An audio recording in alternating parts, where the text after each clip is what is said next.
एक ही दुकान पर 2 भाई काम कर रहे हैं, एक ही दुकान पर 3 भाई काम कर रहे हैं, एक ही दुकान पर 4 भाई काम कर रहे हैं, एक ही दुकान पर 5 भाई काम कर रहे हैं। और भेद की दृष्टि क्या कहती है? बड़े भाई की पत्नी को लगता है कि मेरा पति ज़्यादा कर रहा है, छोटे भाई की पत्नी को लगता है कि मेरा पति ज़्यादा कर रहा है, मंझले भाई की पत्नी को लगता है कि मेरा पति ज़्यादा कर रहा है। ये दृष्टि हमारी उत्पन्न हुई।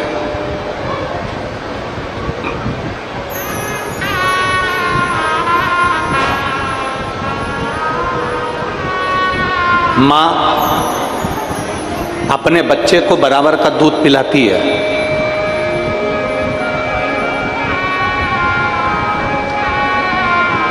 जितना बड़े बेटे को पिलाएगी उतना छोटे को पिलाएगी, उतना मंझले को पिलाएगी, उतना संझले को पिलाएगी। माँ अपने बच्चे को बराबर का दूध पिलाती है। माँ की दृष्टि में ये भेद नहीं रहता कि मैं बड़े को ज़्यादा पिलाऊं कि छोटे को ज़्यादा पिलाऊं।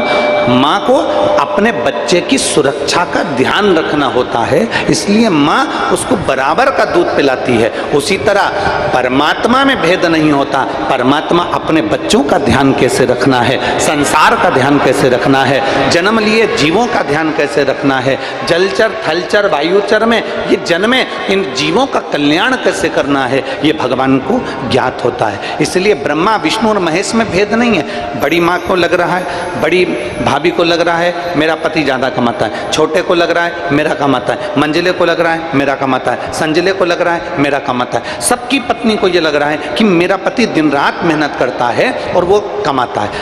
छोटा वो तो बैठा रहता है, मंझला वो तो बैठा रहता है, संझला वो तो बैठा रहता है। तो ये हमारी दृष्टि का भेद है।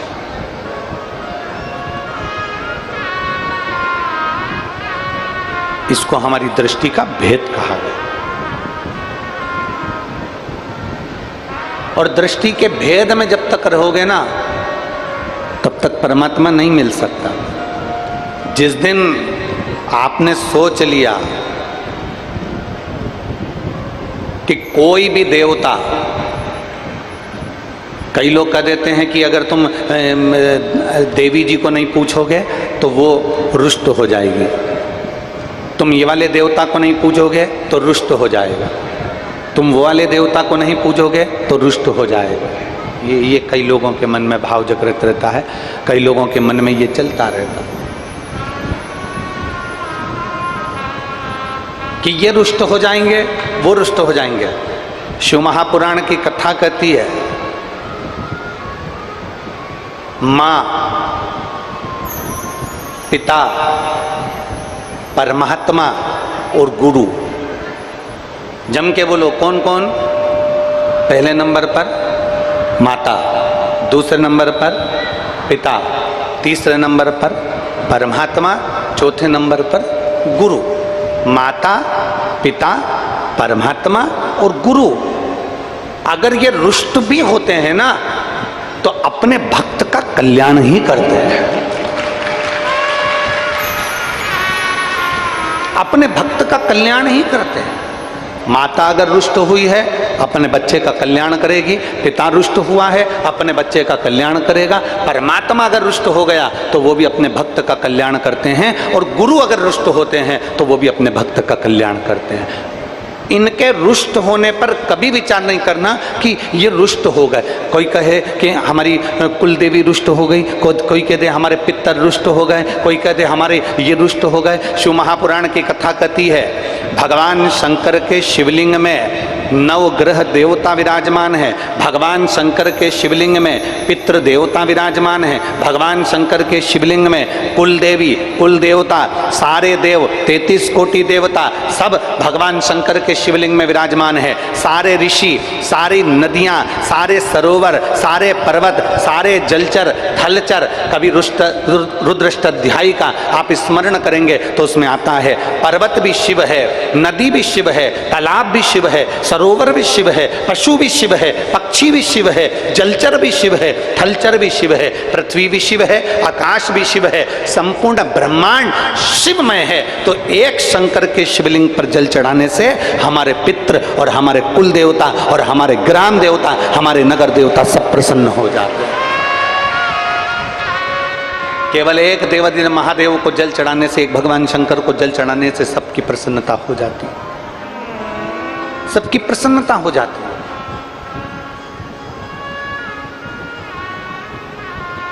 पर हम कई बार लकीर के फकीर रहते हैं।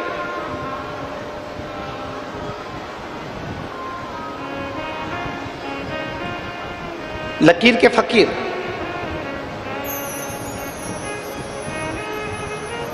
अब देखो थोड़ा समझना, मैं गंडई क्षेत्र के कलेक्टर महोदय को, यहाँ के कमिश्नर महोदय को, यहाँ के एसपी महोदय को, यहाँ के एसएसपी महोदय को, यहाँ के एसडीएम को, यहाँ के टीआई को, इस क्षेत्र में जितने पुलिस कांस्टेबल सेवा दे रहे हैं, इन सभी को बहुत बहुत धन्यवाद देता हूँ, बहुत बहुत साधुवाद देता हूँ।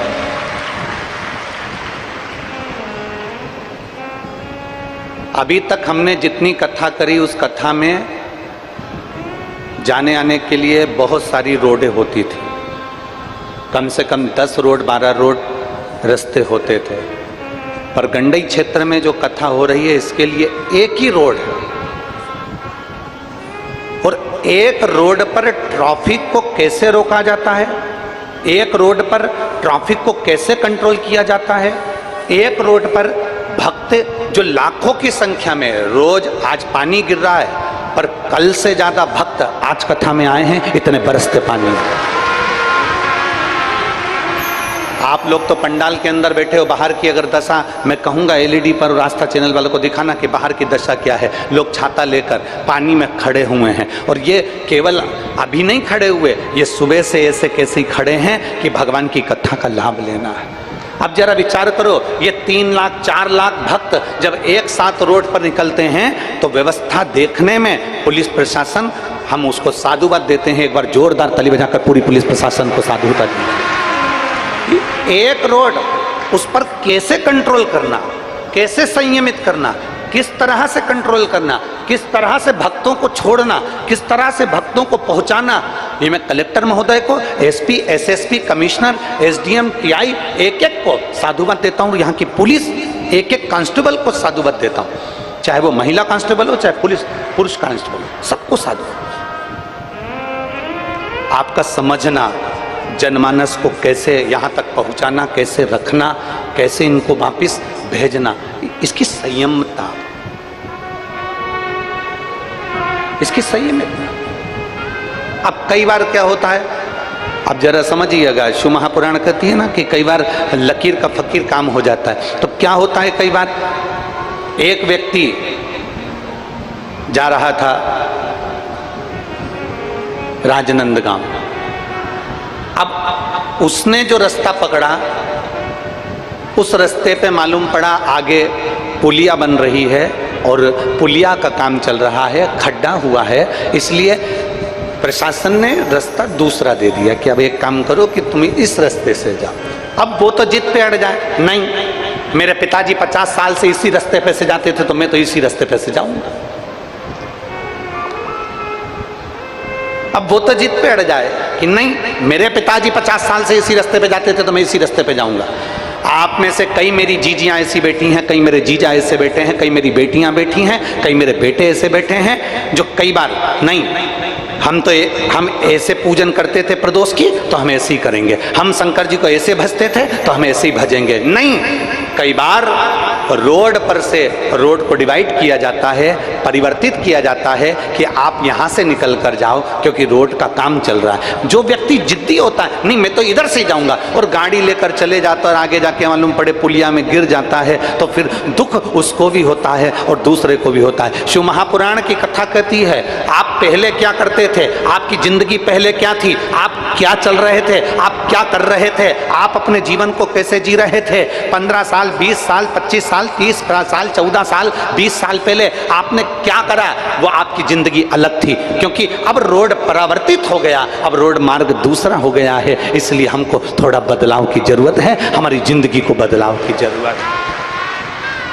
अब माताएं लकीर की फकीर हो जाती हैं, मेरी सास ने मुझे इतना दुख दिया, मेरी सास मुझे रोटी बाद में खाने देती थी, मेरी सास कहती थी कि इतना पल्लू रखो, मेरी सास कहती थी कि ऐसे रहो, और तुम आज की बहू को कहती हो तू ऐसी रहे, मेरी सास ने ऐसा करा था, मेरी सास ऐसी कहती थी, मेरी सास ऐसी कहती थी। तो बताओ ईमानदारी से बोलो, तुम ज़्यादा अपनी बहू को लकीर का फकीर बनाओगी, टॉर्चर करती जाओगी, टॉर्चर करती जाओगी, तो आज की बहू सुनेगी? अरे बोलो तो जम के नहीं। बल्कि तुम्हें सोचना चाहिए कि जो तुम्हारी सास ने तुम्हारे साथ करा, हम अपनी बहू के साथ नहीं करेंगे, उसको आगे बढ़ाएंगे।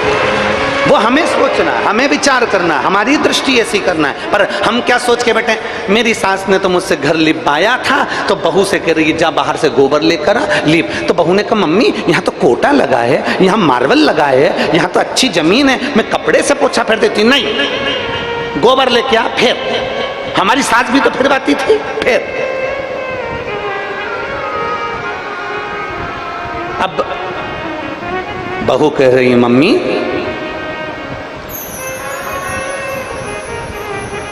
अब पहले के जमाने में सिवैया, क्या बोलते हैं इधर छत्तीसगढ़ में, सिवैया बोलते हैं और कुछ बोलते हैं, सिवैया ही बोलते हैं।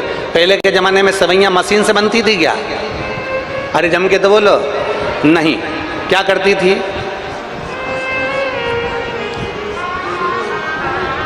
बोलो बोलो, सही है कि गलत है? हाथ से सिवैया बनती थी। अब आज के जमाने में क्या आ गई? मशीन। अब तुम बहू से कहो हमारी सास तो हाथ से सिवैया बनवाती थी, हाथ से बना। बहू के मम्मी मेरे पिताजी ने दहेज में सिवैया की मशीन दी है, बस इसमें लगाना है, और मैं उनसे कह दूंगी वो पलंग पे बैठ के ऐसे ऐसे घुमाते रहेंगे और मैं ऐसे ऐसे आटा उसमें ठूसती रहूंगी और नीचे से सिवैया निकलती रहेगी। नहीं, तू तो हाथ से बना। अब तुम लकीर के फकीर।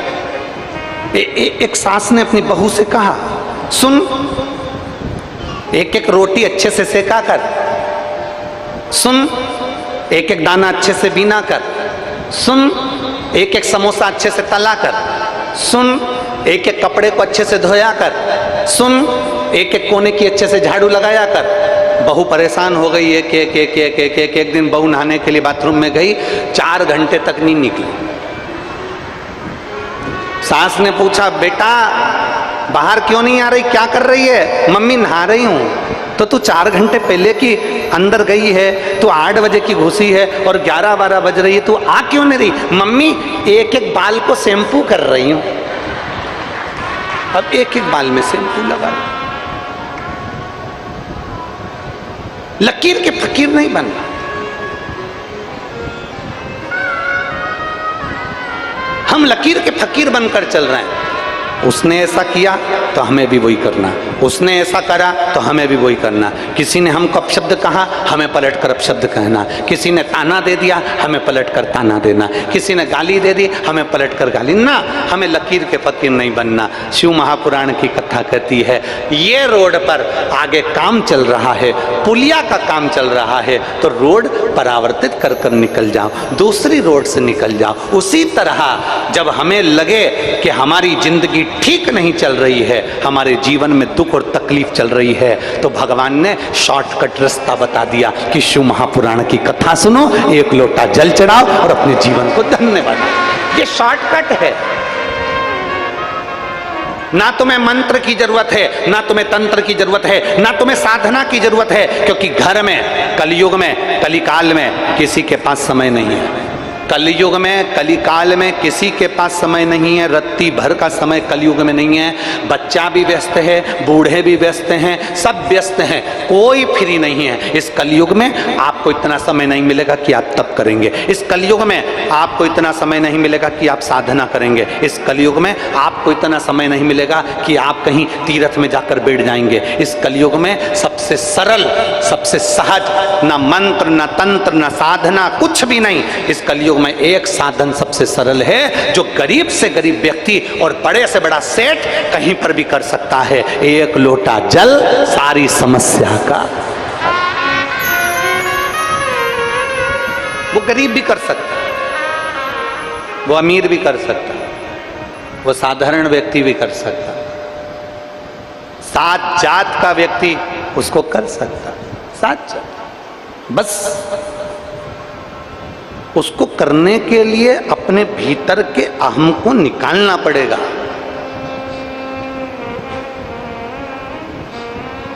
उसको करने के लिए अपने भीतर के अहंकार को निकालना पड़ेगा। गांव में कुआं, उस कुएं में 7 जात का व्यक्ति, गांव का पूरा गांव उस कुएं से पानी भरता पीता। एक कुआं, 7 जात का व्यक्ति उस कुएं से पानी पीता। एक काली कुतिया आई और कुएं में गिर गई। अब कुतिया कुएं के अंदर गिरी। अब वो कुआं बदबू मारने लगा, बहुत तेज बदबू मार रहा था। सारे के सारे गांव के लोग एक विद्वान व्यक्ति के पास में गए और उनसे पूछा, महाराज जी ये बताओ, अपने गांव में एक कुआं 7 जात का व्यक्ति पानी पीता है और कहीं से पानी का साधन नहीं है, उसमें एक काली कुतिया आकर गिर गई है और बदबू मार रही है, क्या करें? महाराज जी ने कहा एक काम करो, यज्ञ करवाओ, कुएं से बदबू चली जाए। यज्ञ करवाया, बदबू नहीं गई। फिर किसी ने कहा यहाँ भंडारा करवाओ, बदबू चली जाएगी। भंडारा करवाया, बदबू नहीं गई। फिर किसी ने कहा कन्या भोज कराओ, कन्या भोज कराया, बदबू नहीं गई। फिर किसी ने कहा भगवान की कथा करवाओ, कथा करवाई, बदबू नहीं गई। कुएं में से लगातार बदबू आती रही। गांव के लोगों ने सोच लिया, यज्ञ अनुष्ठान कथा भंडारा सब करके देख लिया, कुएं की बदबू नहीं गई। अब लगता है कि इस कुएं में किसी का श्राप लग गया, इस कुएं में किसी का श्राप लग गया। अब छोड़ो इस कुएं को, दूसरा कुआं बनाएंगे। गांव के लोगों ने विचार करा, थोड़े दिन बाद नया कुआं बनाएंगे। 15 दिन के बाद उसी गांव में एक संत आ गए। सारे गांव के लोग हाथ जोड़कर बोले, बाबा जी हमारे गांव में एक कुआं 7 जात का आदमी पानी पीता है और उस कुएं में काली कलर की कुतिया आके गिर गई है, बदबू मार रही है। संत ने पूछा तुमने क्या करा? संत ने पूछा तुमने किया क्या?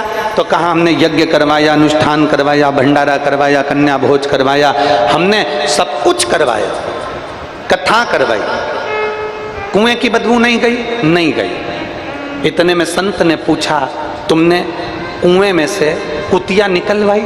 कि बस महाराज हमने ये नहीं करवाया।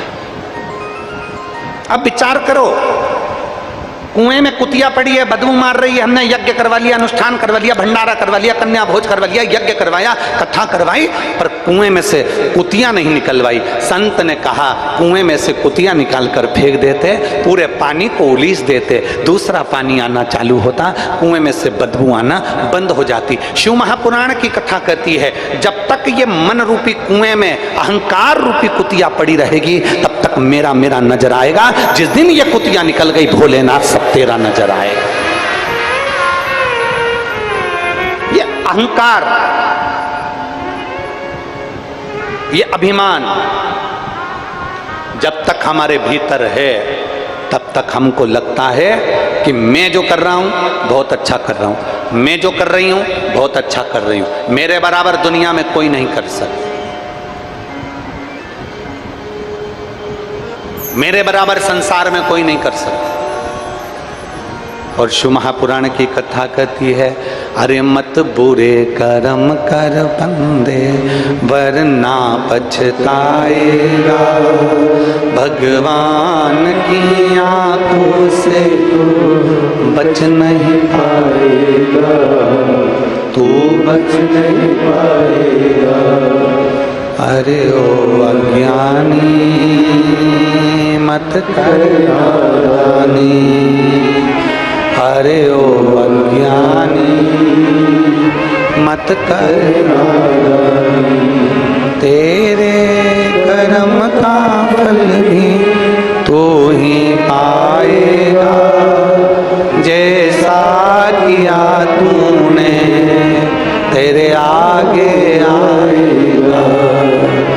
मत बुरे कर्म कर वरना पछताएगा, भगवान की आंखों से तू बच नहीं पाएगा, तू बच नहीं पाएगा। हम लकीर के फकीर ना बन। हमारी सास ऐसे करती थी तो हमें वैसे ही करना। मंदिर में गए तो आंख बंद करके बैठ गए, किसी को बैठा देखा तो तुम भी बैठ गए। तुम्हारा मन नहीं लग रहा है, तुम्हारा चित्त नहीं लगा।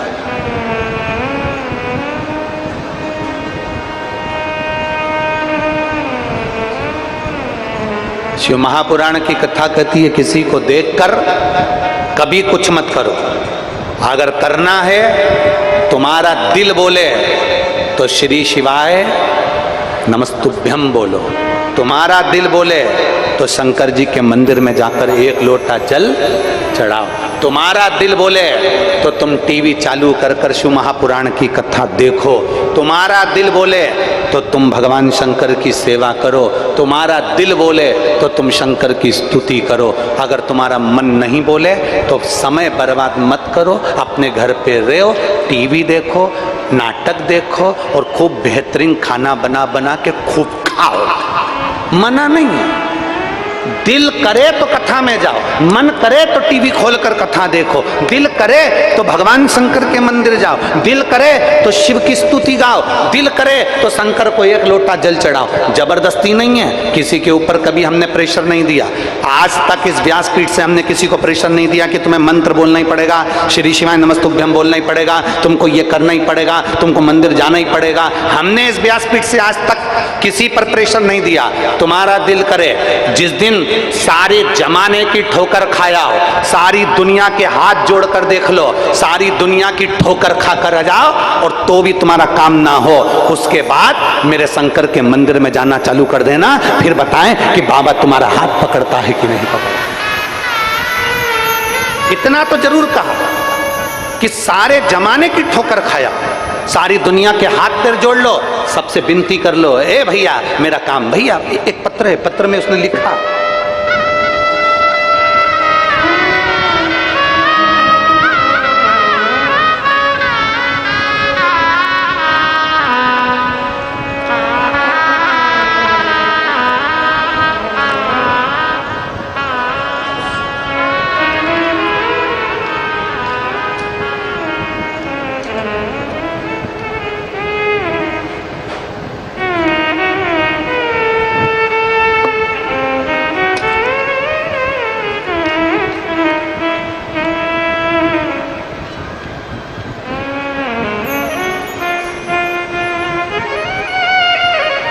मैं इंद्राणी सोनी, ग्राम अमोरा, जिला बेमेतरा, कहीं बैठी हो इंद्राणी जी तो हाथ हिलाइएगा। आप ही हैं? श्री शिवाय नमस्तुभ्यम। आ जाओ, एक बेलपत्र ले जाना, चाहिए। बेटा आया है क्या आपका? नहीं आया, आ जाइए। मैं इंद्राणी सोनी, ग्राम अमोरा, जिला बेमेतरा से। एक लोटे जल का मैं क्या वर्णन करूं गुरुदेव। मेरा पुत्र राहुल सोनी नौकरी के लिए बहुत सालों से प्रयास कर रहा था, पर उसकी नौकरी नहीं लगी। वो मुझसे कहता है, माँ मेरी पत्रिका दिखाओ। हमने ज्योतिषियों को पत्रिका दिखाई, उन्होंने कह दिया इसकी सरकारी नौकरी के योग नहीं है, इसकी सरकारी नौकरी के योग नहीं है, इसकी कभी नौकरी नहीं लगेगा।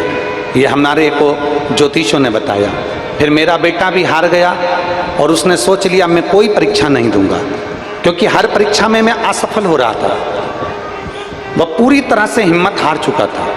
और वहाँ में जब वो पूरी तरह से हिम्मत हार चुका, तब मैंने शिव जी की पूजा का जल उसको चढ़ाने के लिए बोला, शंकर जी पे जल चढ़ाने का बोला। फिर मैंने उससे कहा कि सीहोर में रुद्राक्ष महोत्सव है, सीहोर की कावड़ भराती है। मैंने सुना है कि बाबा की कावड़ जो भरता है कुबेर भंडारी की, उसका काम होता ही है। तब मैंने बेटे से कहकर रुद्राक्ष महोत्सव और कावड़ का उसको बताया, और मेरे बेटे ने कावड़ का क्रम किया, शंकर जी की कथा सुनी। आज मैं बाबा को धन्यवाद देने के लिए आई हूँ कि जिस बेटे ने हिम्मत छोड़ दी थी, आज उस बेटे को मेरे बाबा की कावड़ सीहोर की करी तो बाबा ने उसको सरकारी नौकरी में लगा दिया। मैं बाबा को धन्यवाद देने के लिए, ये शिव तत्व है, ये ओघड़दानी है गुरुदेव।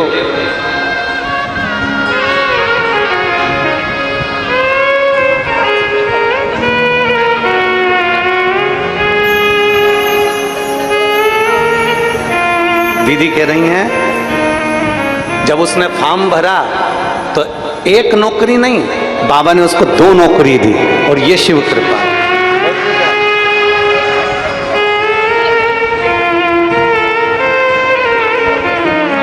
और बोल रही हैं एक जगह उसने ज्वाइनिंग कर ली थी, फिर दूसरी जगह से फॉर्म आ गया था और उसका भी रिजल्ट आ गया, वो उससे अच्छी नौकरी थी, फिर उसने वहां ज्वाइनिंग कर ली। बहुत बहुत साधुवाद। ये शिव तत्व है, ये ओघड़ी है।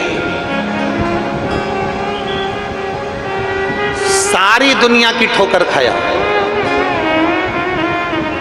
हम कभी आपको प्रेशर नहीं देंगे कि आप श्री शिवाय नमस्तुभ्यम बोलो, पर श्री शिवाय नमस्तुभ्यम का महत्व क्या है? कभी अपने घर के दरवाजे के बाहर एक छोटा सा श्री शिवाय नमस्तुभ्यम हो सके तो हाथ से ही, चंदन से ही लिख कर देखना। हो सके श्री शिवाय नमस्तुभ्यम का जाप किसी बेलपत्र के पेड़ के नीचे कर कर देखना। बन सके श्री शिवाय नमस्तुभ्यम बोलने वाले का केवल मुख का दर्शन कर लेना। हो सके श्री शिवाय नमस्तुभ्यम तुम्हारे घर के नजदीक में जो शिवालय भगवान शंकर के मंदिर हो, वहां पर एक छोटा सा श्री शिवाय नमस्तुभ्यम अपने खर्चे से वहां लगा कर देखना। आते जाते व्यक्ति के मुख से बुलवा कर देखना कि उस मंत्र के जाप का फल क्या होता है। और हम पर भरोसा मत करो, सीहोर वाले महाराज पर विश्वास मत करो, भरोसा करो शिव महापुराण पर। शंकर जी की शिव पुराण गीता प्रेस गोरखपुर की खरीदो और उसको पढ़ो। विद्येश्वर संहिता में लिखा है श्री शिवाय नमस्तुभ्यम बोलने वाले का मुख का दर्शन, श्री शिवाय नमस्तुभ्यम कहने वाले के मुखाग्रविंद का दर्शन हजारों अश्वमेध यज्ञ के बराबर फल दे देता है। उसे पढ़ो, अध्ययन करो, ज्ञान प्राप्त करो।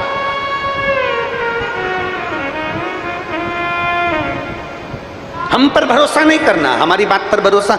आपको लगे कि महाराज जी बोल रहे हैं तो एक बार पढ़ के देखो। आपको लगे कि महाराज जी ने कहा है तो हम पढ़ के देखेंगे, पढ़ो। थोड़ा थोड़ा तो पढ़ सकते हो, थोड़ा थोड़ा तो अध्ययन कर सकते हो, पढ़ो। हमने कभी प्रेशर नहीं दिया कि आप मंत्र बोलो, हमने कभी प्रेशर नहीं दिया कि आप शंकर के मंदिर जाओ, हमने कभी तुम्हारे ऊपर दबाव नहीं दिया कि तुम्हें मंदिर में जाके 1 लोटा जल चढ़ाना है। ये तो तुम्हारे दिल की बात है, ये तुम्हारे मन की बात है। दुनिया तुमको रोकने का प्रयास करेगी, दुनिया तुम्हें मंदिर जाने से रोकने का प्रयास करेगी, पर याद रखना, अपने भीतर एक बात का स्मरण रखना, भगवान शिव से कहते रहना, मेरे भोलेनाथ मेरे शरीर को और मेरे देश को किसी के पराधीन मत करना। मेरे भोलेनाथ मेरे शरीर को और मेरे देश को किसी के पराधीन मत करना। ये शरीर अगर बेकार हो जाएगा तो दूसरे हमको कपड़े पहनाएंगे, दूसरे हमको चाय पिलाएंगे, दूसरे हमारे हाथ पकड़कर हमको लेकर जाएंगे। ये शरीर किसी के पराधीन ना हो और मेरा भारत देश किसी के पराधीन ना हो कि लोग कहें कि हम चलाएंगे इसको ना। कभी हमारा देश किसी के पराधीन ना हो, ये शरीर किसी के पराधीन ना हो। भगवान से प्रार्थना करना, भोलेनाथ ऐसी कृपा करना, मेरे प्राण छूटे तब तक मेरा शरीर काम करता रहे, चलता रहे और तेरा भजन होता रहे। दुनिया ठोकर दे दे, दुनिया धक्का मार दे, दुनिया अपशब्द कह दे, जब आखिरी में डॉक्टर भी कह दे कि अब मेरे पास इसका इलाज नहीं, अब तो वो जाने, तब आखिरी में उस परमात्मा के पास जाना। एक पत्र देखिए,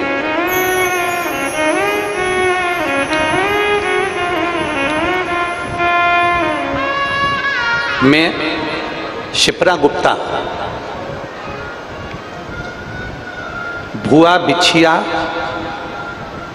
जिला मंडला, मध्य प्रदेश की निवासी हूँ। मैं छिपरा गुप्ता भुआ बिछिया जिला मंडला मध्य प्रदेश की निवासी हूँ। कहीं बैठी हैं? आ जाओ, एक बेलपत्र ले जाना। ये बच्चा आया है क्या साथ में?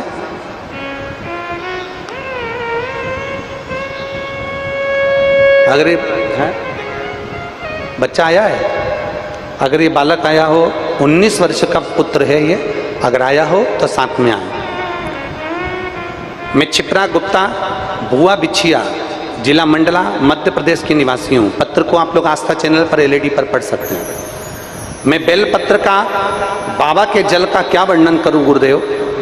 मेरे 19 वर्ष के पुत्र सक्षम गुप्ता को शुगर हो गया था। शुगर इतना बढ़ गया कि यूरिन इन्फेक्शन हो गया जो फेफड़ों तक पहुंच गया। उसे रोज 4 इंसुलिन लगने लगे। शुगर 450 पहुंच गई। 15 दिन आईसीयू में एडमिट रहा। डॉक्टर के हिसाब से इसको इंसुलिन अब लेना ही पड़ेगा। अब हम घबरा गए कि जब शुगर इतनी हो गई और इंसुलिन हमेशा लेना है तो थोड़ी चिंता व्याप गई। मैंने रोज आपकी कथा सुनी और आपकी कथा पर मैंने भरोसा कर कर शिव जी के मंदिर जाना प्रारंभ करा। शिव जी को जल चढ़ाती, उसका जल लाकर अपने बच्चे को देती। बाबा इंसुलिन बंद नहीं हुए, चलते रहे। अब क्या करूं? तब मैंने बाबा का बेलपत्र उठाकर अपने बच्चे को देना प्रारंभ कर दिया। कुबेरेश्वर धाम पहुंच गई। कुबेरेश्वर धाम से रुद्राक्ष लेकर आ गई और उस रुद्राक्ष को जल में गलाती और बाबा को चढ़ाकर बेलपत्री और कुंदकेश्वर महादेव के नाम से उसको पिला देती। गुरुजी पशुपतिनाथ का व्रत प्रारंभ कर दिया क्योंकि इंसुलिन 4 बार उसको देना पड़ रहे थे। अब करूं तो करूं क्या? बाबा ने ऐसी कृपा कर दी गुरुदेव, आज मेरे बाबा ने ऐसी करुणा कर दी कि मेरे बेटे का इंसुलिन लेना बंद हो गया। और डॉक्टर भी आश्चर्य में पड़ गया। नागपुर का डॉक्टर भी आश्चर्य में पड़ गया कि ये कैसे हो सकता है। जिसका इंसुलिन चालू हो जाए उसका इंसुलिन बंद होना बड़ा कठिन है, पर 1 महीना भी नहीं हुआ और इंसुलिन बंद कर दिया मेरे बाबा ने। मैं बाबा को धन्यवाद देने के लिए आई हूँ और यहाँ प्रणाम करने के लिए आई। ये शिव तत्व है, ये शंभु है, ये ओघड़ी है। और तेरी कृपा बिना न हिले एक भी अणु, लेते हैं श्वास तेरी। प्रेशर बढ़ाओ, प्रेशर। लेते हैं श्वास तेरी कृपा से तनु तनु। बखान क्या करूं मैं राखों के ढेर का, चपटी भभूत में खजाना कुबेर। हे गंगधार मुक्ति द्वार ओंकार तू, भोले ओंकार तू। आयो शरण तिहार क्षमतार तू। उसकी कृपा बिना कुछ नहीं हो सकता, उसकी दया बिना कुछ नहीं हो सकता। हमारा दबाव नहीं है आपके ऊपर कि श्री शिवाय नमस्तुभ्यम आप बोलो। हमारा दबाव नहीं है आपके ऊपर कि शंकर जी के मंदिर जाओ। हमारा दबाव नहीं है आपके ऊपर कि शिव की स्तुति करो, शिव महापुराण की कथा सुनो। ये तो आपका दिल जिस दिन बोल जाए, आपको लगे मेरा काम नहीं हो रहा, आपको लगे दुनिया के धक्के बहुत खाली है, आपको लगे मैं बहुत तकलीफ में जिंदगी जी रहा हूँ, आपको लगे मेरा जीवन बहुत कष्टमय चल रहा है, उस दिन अपने घर का 1 लोटा जल भरना और अपने नजदीक के शिवालय में पहुंच जाओ। जिस दिन आपको लगे कि मेरी जिंदगी कष्ट में चल रही है, मेरा ये काम नहीं हो रहा, मुझे तकलीफ की जिंदगी चल रही है, मेरा मन भगवान चित्त वृत्ति ठीक नहीं चल रही, उस दिन अपना 1 लोटा जल अपने घर का भरो और शिव के मंदिर पहुंच जाओ। आ जाओ।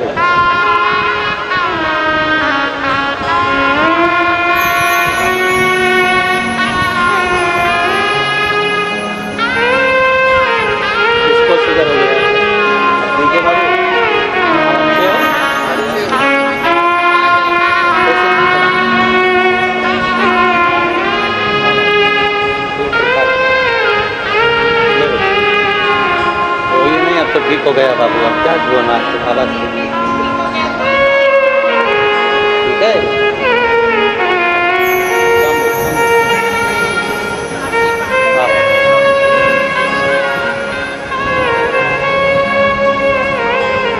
जिसको 4 बार इंसुलिन लेना पड़ रहा हो शुगर के लिए, दवाई गोली चल रही है, वो दीदी कह रही हैं कि मेरे बेटे को अब एक भी टेबलेट नहीं खाना पड़ती, एक दवाई नहीं लेना पड़ती।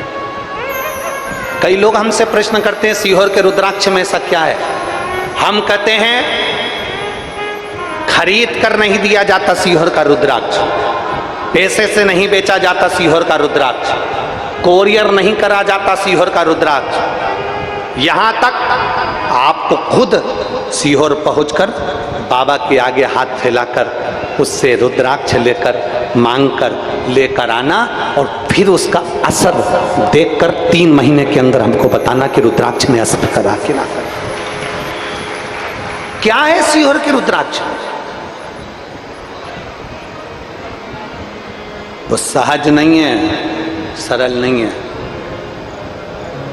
अच्छे अच्छे रिसर्च सेंटर रुद्राक्ष पर रिसर्च कर रहे हैं कि इस रुद्राक्ष में ऐसा क्या है कि लोगों का cancer, kidney, liver, thyroid, sugar, BP, psoriasis, kidney जैसी बीमारियां भी ठीक हो रही हैं। आखिर इस रुद्राक्ष में है क्या? दिल से मांगोगे,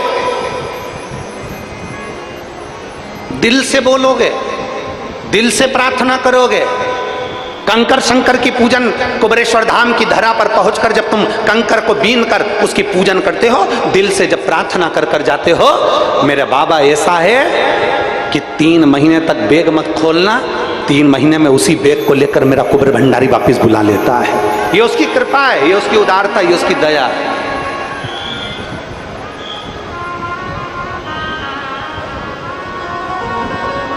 यहां लाखों की संख्या में भक्त आए। ये कथा तो 24 तारीख को विराम हो जाएगी, 30 तारीख को विदिशा मध्य प्रदेश में प्रारंभ हो जाएगी। दोपहर में 1 बजे से 4 बजे तक विदिशा की, मध्य प्रदेश की विदिशा की पवित्र भूमि से कथा प्रारंभ हो जाएगी।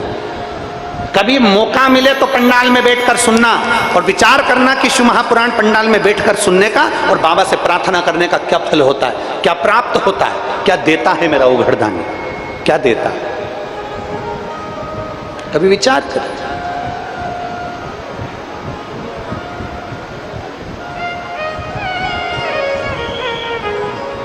दिल कर जाए जिस दिन तुम्हारा, उस दिन शंकर के पास पहुंच जाओ।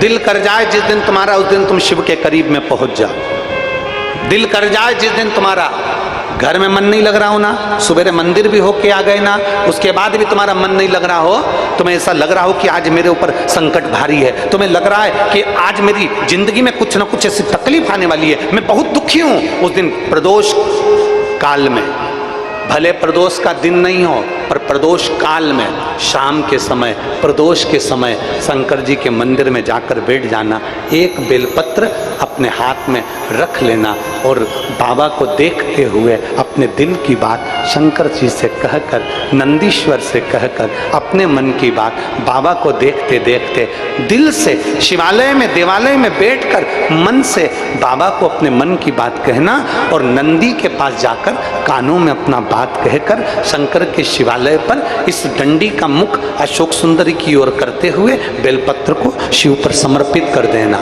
बाबा से कहकर आना, आज भले प्रदोष नहीं है पर प्रदोष काल मतलब शाम के समय हमने जो बाबा से कहा है, दूसरे दिन का जब प्रदोष काल आएगा, शाम का समय आएगा, तब तक मेरा बाबा कुछ ना कुछ हल जरूर निकालेगा और तेरे लिए मार्ग प्रशस्त जरूर करेगा।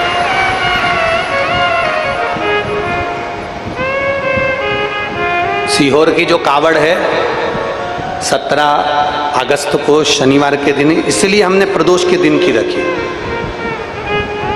कि सुबह से लेकर रात्रि तक भी अगर कोई कावड़ को भर रहा है, कावड़ चढ़ा रहा है, कावड़ का आनंद ले रहा है, तो उसके दिल की बात मेरा कुबेर भंडारी सुने।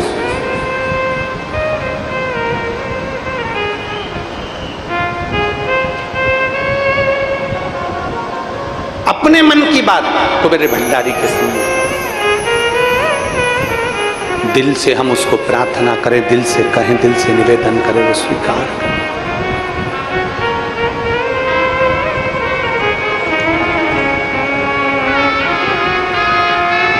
और महाराज वो कहते हैं ना, बड़ी दूर किनारा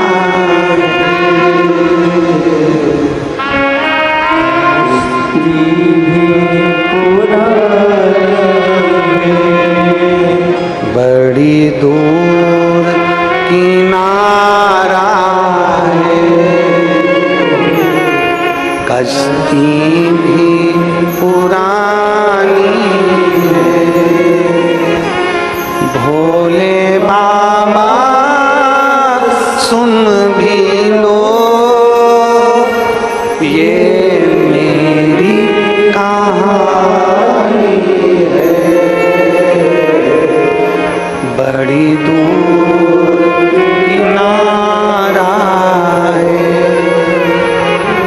कश्ती भी पुरानी है, भोले बाबा सुन भी लो ये मेरी कहानी है, मैंने तुमको पुकारा है, मैंने तुमको पुकारा है, भोले बाबा सुन भी लो ये मेरी कहानी है, बड़ी दूर किनारा है, कश्ती भी पुरानी है, भोले बाबा सुन भी लो ये मेरी कहानी है। एक दिन मेरे महाकाल को, एक दिन मेरे महाकालेश्वर को, एक दिन मेरे कुबेरेश्वर महादेव को दिल से, जिस दिन दिल दुख रहा हो, जिस दिन मन दुख रहा हो, उस दिन एक बेलपत्र लेकर, भले तुम सुबह जल चढ़ाया है, भले तुम एक लोटा पानी चढ़ाया है, परंतु तुम्हारा दिल जब कर जाए, दोपहर में, शाम को, प्रदोष काल में एक बेलपत्र लेकर मेरे बाबा के पास पहुंच जाना। बेलपत्र में वो बल होता है कि अच्छे अच्छे रोग, अच्छी अच्छी बीमारियां, अच्छी अच्छी तकलीफें, अच्छे अच्छे कष्ट भी एक बेलपत्र शंकर जी को चढ़ाने से सब मिट जाते हैं। दिल से कहते हैं।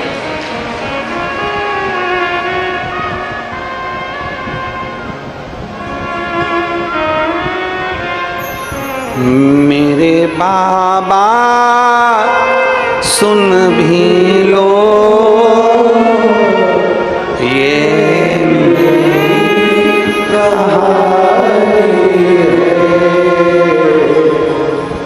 भगवान शिव से अपने मन की बात कहते हुए उसको दिल से एक बेलपत्र बाबा को अपने मन से कहना, बाबा बड़ी आस लगाकर आई हूँ, आज बड़ा दिल दुख रहा है, बड़ा तकलीफ है, बड़ा कष्ट है, तू संभालना, तेरे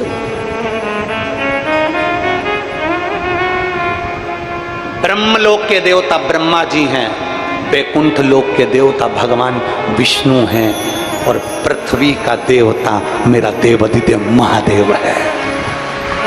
पृथ्वी के देव हैं देवादिदेव महादेव।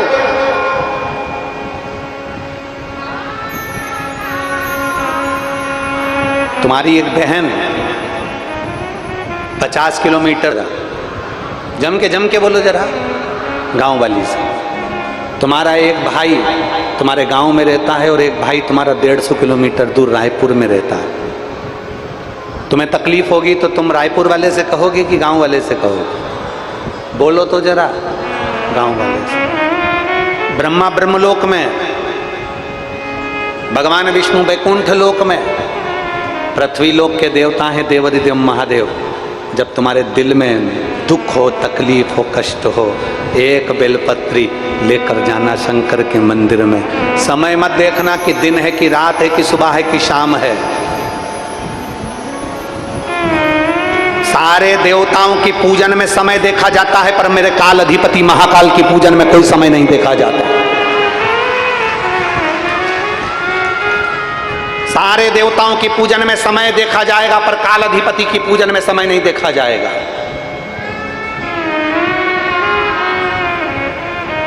तकलीफ समय देखकर नहीं आती, मौत समय देखकर नहीं आती। अगर मौत आ जाए और तुम उससे कहो कि देखो मैं रात को 9 बजे मरूंगी, अभी तू जा, मान जाएगा कोई? दुनिया मान सकती है, मृत्यु नहीं मान सकती। तकलीफ, दुख, कष्ट, बीमारी, टेंशन, तकलीफ ये समय देखकर नहीं आती। इसलिए शंकर भगवान के पास जाने का कोई समय नहीं है। जिस दिन तुम्हारा दिल कर जाए, जब दिल कर जाए, तब महादेव के मंदिर में एक बेलपत्र लेकर पहुंचना और अपने मन की बात देवाधिदेव महादेव से कह देना, वो सुनेगा।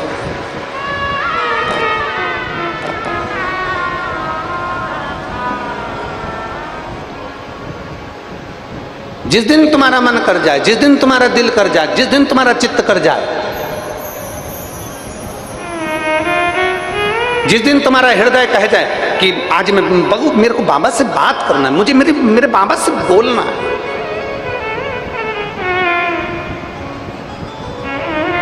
करा करो रोज रोज थोड़ी थोड़ी बात अपने अपने भोलेनाथ जी से करो। आप में से कितने लोग हैं जो शंकर जी के मंदिर में रोज बाबा से अपने दिल की बात कह कर आते हो? कहाँ करो? अपने बाप से नहीं कहोगे, अपने पिता से नहीं कहोगे तो किससे कहोगे? बेटी को ससुराल में तकलीफ होती है तो मायके में जाकर अपने पिता से कहती है, और संसार के लोगों को जब तकलीफ होती है तो महाकाल से कही जाती है, मेरे भोलेनाथ से कही जाती है, मेरे शंभू से कही जाती है। उसे कहो मेरे बाबा सुन भी ये मेरी कहानी बड़ी दूर किनारा है, कश्ती भी पुरानी भोले बाबा सुन भी लो ये मेरी कहानी है। मैंने तुमको पुकारा है, मैंने तुमको पुकारा, भोले बाबा सुन भी लो ये मेरी कहानी है।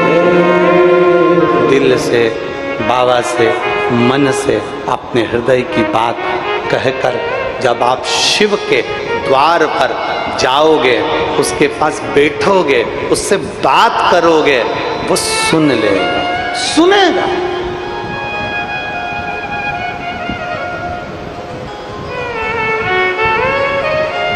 क्यों ना सुने? एक कथा आती है, बड़ा सुंदर एक संवाद आता है। शिव जी का एक नाम वैश्यनाथ भी है, शिव जी का एक नाम वैश्यनाथ भी है। एक नंदी ग्राम में एक वैश्या रहती थी जिसका नाम था महानंदा। वो वैश्या कर्म तो करती थी, वैश्या कर्म में लिप्त भी रहती थी, वैश्यावृत्ति में लगी रहती थी, पर शंकर भगवान की परम उपासक थी।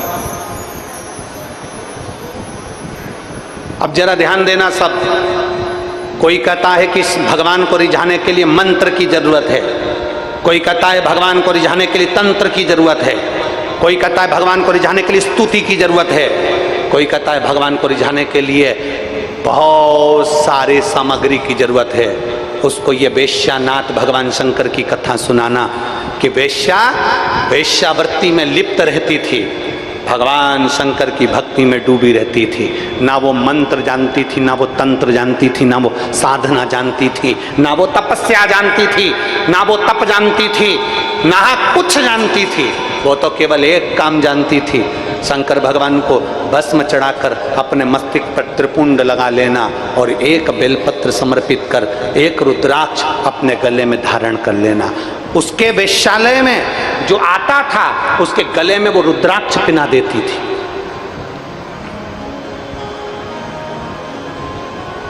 उसके अटारी पर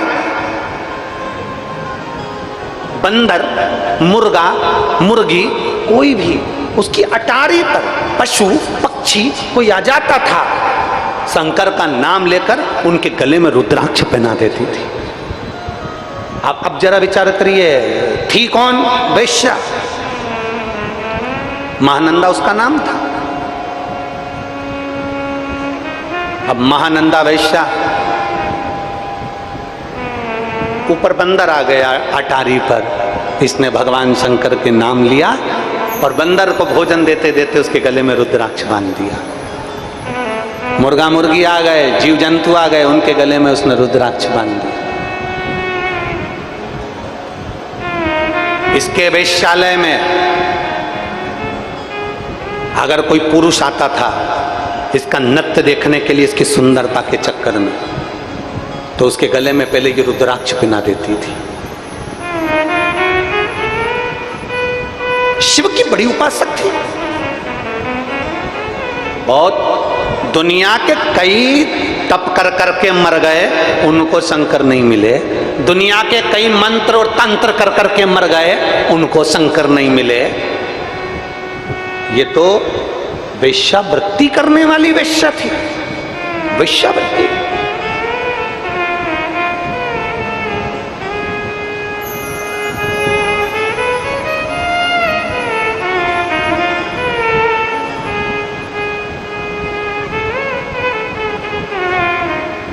कई लोग कहते हैं, उंगली उठाने वाले कह देते हैं, सियोर वाले मिश्रा जी को तो ये नहीं आता, सियोर वाले मिश्रा जी को वो नहीं आता।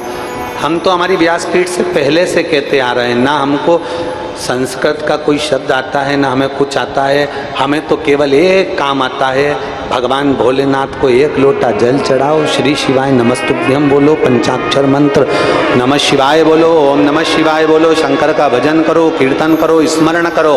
आडंबर मत करो, दिखावा मत करो। दुनिया की दृष्टि में जैसे हो वैसे की वैसे रहो। एक बेटा अगर कलेक्टर बन जाता है, वो कलेक्टर दुनिया की निगाह में होगा। एक बेटा कमिश्नर बन जाता है, एसपी बन जाता है, टीआई बन जाता है, वो दुनिया की निगाह में टीआई, कमिश्नर, कलेक्टर होगा। पर माँ की निगाह में, बाप की निगाह में बेटा कलेक्टर नहीं होता। वो जो नाम से पुकारते हैं उसी नाम से पुकारते हैं, बेटा इधर आ। बेटा दुनिया की निगाह में कलेक्टर होगा, दुनिया की निगाह में एसपी होगा, टीआई होगा, मंत्री होगा, संतरी होगा, कलेंत्री होगा, विधायक होगा, सांसद होगा, बड़े से बड़ा मंत्री पद होगा। दुनिया की निगाह में वो बड़ा होगा, पर माँ बाप की निगाह में वो बड़ा नहीं होता। उसी तरह जैसे हो वैसे ही रहो। तुम्हें दिखावा करने की जरूरत नहीं है। तुम्हें मंत्र नहीं आता, कोई बात नहीं। तुम्हें तंत्र नहीं आता, कोई बात नहीं। तुम्हें साधना नहीं आती, कोई बात नहीं। तुम्हें तप करना नहीं आता, कोई बात नहीं। तुम्हें व्रत करना नहीं आता, मैं व्रत करती हूँ गुरुजी, मेरे शरीर में मुझसे कमजोरी आ जाती है। मत करो। कौन ने कहा कि व्रत करो? तुमसे जो बने तुम तो वो करो। भगवान कभी भी दिखावे से प्रसन्न नहीं होता, भगवान कभी आडंबर से प्रसन्न नहीं होता। भगवान तुमने इतना सारा विधान बता दिया, ये भी करना पड़ेगा, वो भी करना पड़ेगा, ऐसे करो, सुबह उठो, शाम उठो। बोलो बोलो, आप में से साहू परिवार वाले कितने बैठे हैं? साहू साहू कितने बैठे हैं? जरा हाथ उठाओ तो जरा। बैठे हैं यहाँ? हाँ ठीक है। बहुतरमा माता की, माँ कर्मा की कथा सुनी है? माँ कर्मा मेरी मैया, माता कर्मा जगन्नाथ जी के लिए भोजन बनाती, आवाज लगा देती, आओ जगन्नाथ, खाओ जगन्नाथ। जगन्नाथ जी दौड़ कर आ जाते और खाकर चले जाते। जगन्नाथ जी दौड़ कर आते और कर्माबाई का खिचड़ा खाकर जाते। एक दिन एक संत ने कर्माबाई से कह दिया कि कर्मा माँ भूख लगी है। कर्माबाई अंदर से खिचड़ा लाकर दे दी। संत ने कहा तुमने स्नान किया, तुमने पूजन पाठ करी, तुमने संध्या वंदन किया, तुमने मंत्र जाप किया, तुमने नाम जाप किया? कर्माबाई ने कह दिया नहीं, मैं तो मेरे जगदीश के लिए भोजन बनाने के लिए रख देती हूँ, मेरा जगन्नाथ आता है खाकर चले जाता है। कर्माबाई के खिचड़े को संत ने नीचे डाल दिया। डालते से ही संत तो चले गए, संत चले गए। और कर्माबाई ने पूछा मुझे क्या करना चाहिए? संत ने कहा सुबेरे उठो, संध्या वंदन करो, स्नान करो, ये करो, वो करो, पूरा पूजन का विधान बता दिया। कर्माबाई पूजन के विधान में ऐसी जुड़ गई, ऐसी पूजन में लग गई कि दोपहरी हो गई और भगवान का खिचड़ा नहीं बना। जगन्नाथ जी 4 बार कर्माबाई के घर आ गए, चले गए। खिचड़ी बनी नहीं बनी, खिचड़ी बनी नहीं बना, खिचड़ा बना नहीं बना, वापिस चले गए। जगन्नाथ जी वापिस गए। दोपहर में 3 बजे कर्माबाई की खिचड़ी तैयार हुई। जगन्नाथ स्वामी आ गए, आओ जगन्नाथ, खाओ जगन्नाथ। कर्माबाई के पास में जो जगन्नाथ जी आए, कर्मा से पूछा माँ कर्मा, ओ माँ कर्मा। माँ ने बोला हाँ। जगन्नाथ जी क्या हुआ? आज तो तूने भोजन बहुत देर में दिया, मैं भूखा रह गया। आज तो मुझे बहुत भूख लग रही थी, तुमने बहुत देरी से भोजन बनाया। कर्माबाई बोली एक संत आए थे, उन्होंने कहा था सुबह ऐसे भोजन मत बनाया करो, पहले नहाकर संध्या वंदन पूजन अर्चन ये वो सब करो, उसके बाद भोजन बनाओ। तो मैंने वैसे ही किया। जगन्नाथ जी बोले अब खिचड़ी तो मैं बाद में खाऊंगा, पहले बता संत कहाँ गया, पहले मुझे बता संत कहाँ गया। कर्माबाई बोली संत इधर गया है। जगन्नाथ जी पीछे से गए, एक धर के संत की पीठ पर दिया, संत चित्ता पड़ा था। संत चित्ते पड़े। जैसे ही संत चित्ते पड़े तो संत ने पूछा कौन? जगन्नाथ जी बोले तेरे बाप, तेरे पिता जगन्नाथ। संत ने हाथ जोड़कर कहा जगन्नाथ जी आप यहाँ? भगवान बोले ये सब बात दूसरी है, पहले कर्माबाई के यहाँ जा और बोल करा जैसे तू खिचड़ी बनाती थी वैसे ही बना और जगन्नाथ जी को भोग लगा। जैसे तू खिचड़ा बनाती थी वैसे खिचड़ा बना और जगन्नाथ जी को भोग लगा। कर्माबाई के यहाँ संत जाकर कहते हैं कर्मा भगवान मंत्र से नहीं, भगवान साधना से नहीं, कर्मा भगवान तंत्र से नहीं, भगवान दिखावे से नहीं, कर्मा भगवान जप और साधना से नहीं मिलते। कर्मा तेरे जैसी भक्ति चाहिए, जगन्नाथ घर में आ जाते हैं। तेरी जैसी भक्ति चाहिए। बोल मां कर्मा माता की। तुम्हें तो गौरव महसूस होना चाहिए। संपूर्ण साहू समाज को अपने आप में एक छाती फूलना चाहिए। आप साधारण नहीं हो, आप मां कर्मा के वंशज हो, जिनके घर में जगन्नाथ जी भोजन करने आते थे। आपको तो प्रसन्न होना चाहिए कि हमारी साहू समाज मां कर्मा बाई के वो वंशज हैं। मां कर्मा जिनके घर में जगन्नाथ जी मांग कर भोजन करते थे। और कोई तुमसे कह दे कि भगवान की पूजन बंद कर दो, कोई तुमसे कह दे शंकर के मंदिर मत जाओ, कोई तुमसे कह दे शिव के मंदिर मत जाओ, सबसे पहले आगे आना चाहिए साहू समाज को और कहना चाहिए हमारी माँ भगवान को जगन्नाथ को भोजन कराती थी तो हम भी मंदिर देवालय शिवालय कभी नहीं छोड़ सकते, हम कहीं दूसरे धर्म में नहीं जा सकते।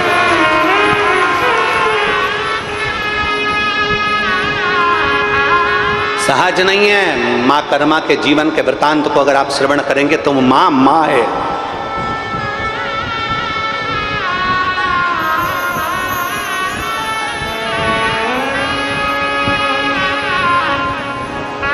सहजता नहीं। और थाली भर के लाई रखी चढ़ो ऊपर घी की बाट की और जीम म्हारा श्याम धनी जिमावे। तुम भाव से और भक्ति हो तो कर्मा जैसी सांवरियो घर आवेलो। भक्ति हो तो कर्मा जैसी सांवरियो घर और सोहन लाल लोहाकर प्रभु को हर्ष हर्ष गुण गावे लो। सोहन लाल लोहाकर प्रभु को हर्ष हर्ष गुण गावे लो। और साचो प्रेम प्रभु में हो तो साचो प्रेम प्रभु में हो तो मूरत बोले काट की, और जीमो महाराज जिमा कौन ना जिमा, भाव से जिमाती है कर्मा भाई, भाव से रिझाती है कर्मा भाई। भगवान को मंत्र नहीं चाहिए, भगवान को तंत्र नहीं चाहिए, भगवान को साधना नहीं चाहिए, भगवान को स्तुति की जरूरत नहीं, भगवान को तुम्हारे निर्मल मन की जरूरत है। निर्मल मन सो मोहि पावा, मोहि छल छिद्र कपट ना भावा। तुम्हारा दिल जितना पवित्र होगा, मन जितना सुंदर होगा, दिल जितना पवित्र होगा, मेरे शिव, मेरे राम, मेरे कृष्ण, मेरे जगन्नाथ, मेरे नारायण, मेरे ब्रह्मा, मेरे दत्त तुम्हारे सम्मुख में प्रकट हो जाएंगे। अब अंदर तो इतना कपट भरा है तुम्हारे, अंदर तुम्हारी इतनी ईर्ष्या भरी हुई है दुनिया वालों के प्रति, और सोच रहे हो कि हमें तो भगवान प्राप्त हो जाएंगे, हमारी वाणी तो बिल्कुल पक्की है, हम जो कह देंगे वो हो जाएगा। अंदर इतनी ईर्ष्या, अंदर इतना कपट, अंदर इतनी जलन, और तुम सोचो कि तुम्हारी वाणी सिद्ध हो जाएगी ना। भगवान की अविरल भक्ति के लिए दिल मन पवित्र होना चाहिए, साफ होना चाहिए।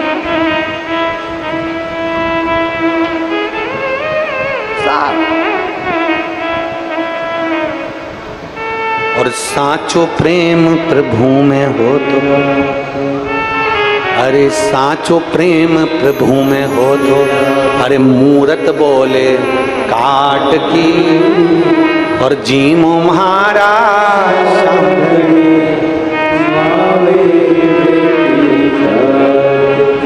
ये भीतर की भक्ति है, ये भीतर का विश्वास है, ये भीतर की श्रद्धा है।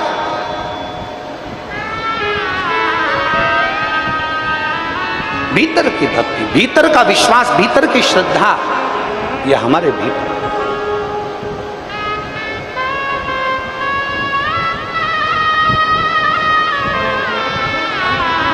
हमारे बीच में आपके क्षेत्र के विधायक महोदय पधारे हैं, एक बार जोरदार ताली बजाकर उनका साधुवाद। साधु था एक भीतर का विश्वास, भीतर की भक्ति, श्रद्धा। आमंत्रित करता हूं मैं विधायक जी को, आ जाइए, आ जाओ एक बार, व्यासपीठ को नमन करो।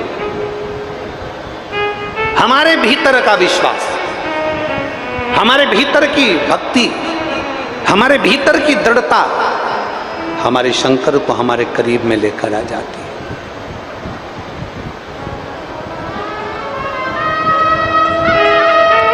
और जब हमारे भीतर की भक्ति, हमारे भीतर का विश्वास हमारे भगवान को हमारे करीब में लेकर आता है, हमारे नजदीक में लेकर आता है,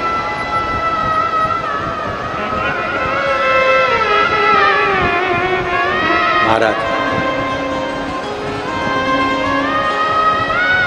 कोई कहे मंत्र जपो, कोई कहे तंत्र करो, कोई कहे ये करो, और साचो प्रेम मूरत बोल